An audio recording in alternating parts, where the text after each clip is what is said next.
Morning guys, I'm Dave Canterbury with the Pathfinder School, and what I thought we'd do today is I did a video probably, if I had to guess, it's probably been 4 or 5 months ago, on how to make a rope ladder using a Marline spike hitch. And I will put a link to that video on this one, and I'm going to go back and rename that Rope Ladders Part 1.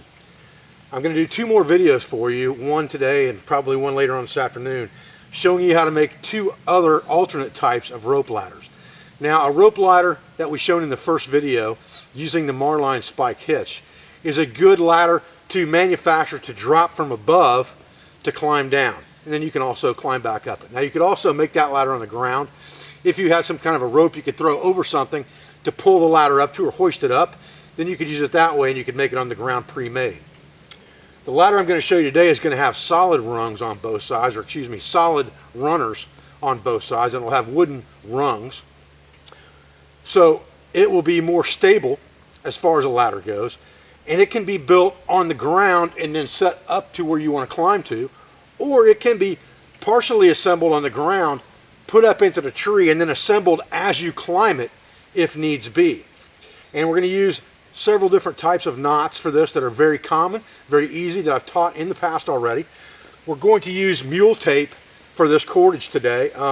I've been using this for quite a while now. I learned about this from Morse Kahansky, and I really like mule tape. It's a good, versatile type cordage. The key with cordage is that you can recover it. And that is something that you have to understand whenever you're building something. If you can recover that cordage or leave it in one solid piece, you're better off. Both of the ladders that I'm going to show you in the next 2 videos, we can use one solid piece of cordage and we can recover that cordage when we're done.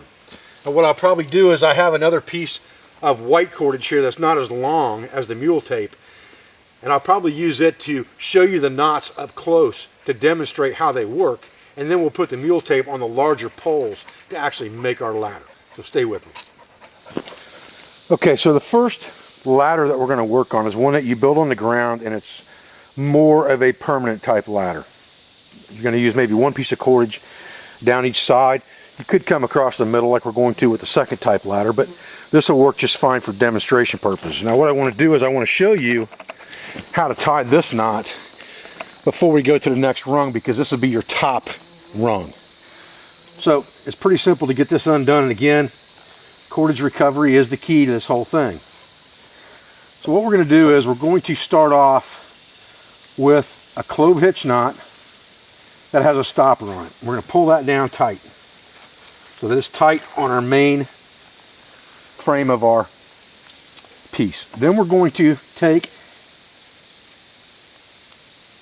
and just lay this configuration on top. At that point, you insert a rung here and you bring this loop back behind and underneath into here, like this. So what you've basically done is you've looped that in there. Now you're going to pull everything down as tight as you can get it. You may want to use a frapping stick for that. And then when you come here, what you're going to do is you're going to put a half hitch in here that you can pull down on to cinch it down, just like this. And that is your completed ladder lashing, and that's called a ladder lashing. Okay, so we've stepped down a little bit, and we can measure this off with our axe if we want to, with our axe handle, if we have measurement markers on our axe like I do, so we get our rungs even on both sides, or we can just eyeball it. All right, so when you move down to your next rung, you're basically going to do the same thing. You're going to put that loop right on top of your ladder frame. Put this through here. Bring this loop back behind into here. Tighten everything up with a frapping stick or however you need to do it to get it good and tight, like this. Make sure that thing's good and tight, go in both directions. Come over here and put another half hitch in here, just like this over the top. And again, tighten everything down as tight as you can get it. Okay, so when you're ready to put your next rung in, just turn your loop up. It's always going up the rope, very similar to the first ladder that we did when we were using the Marline spike hitches. you're always going to climb up the rope with your loop. So the loop always goes up the rope like this. This goes inside.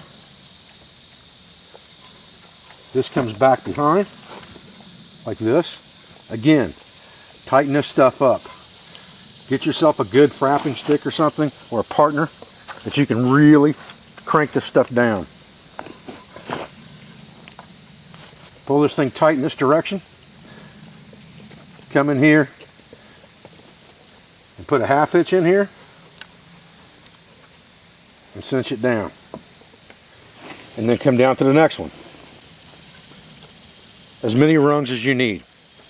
When you get to your last rung, I've got a big old chunk of rope here, but when you get to your last rung, you're going to put another clove hitch knot right here and tighten that up.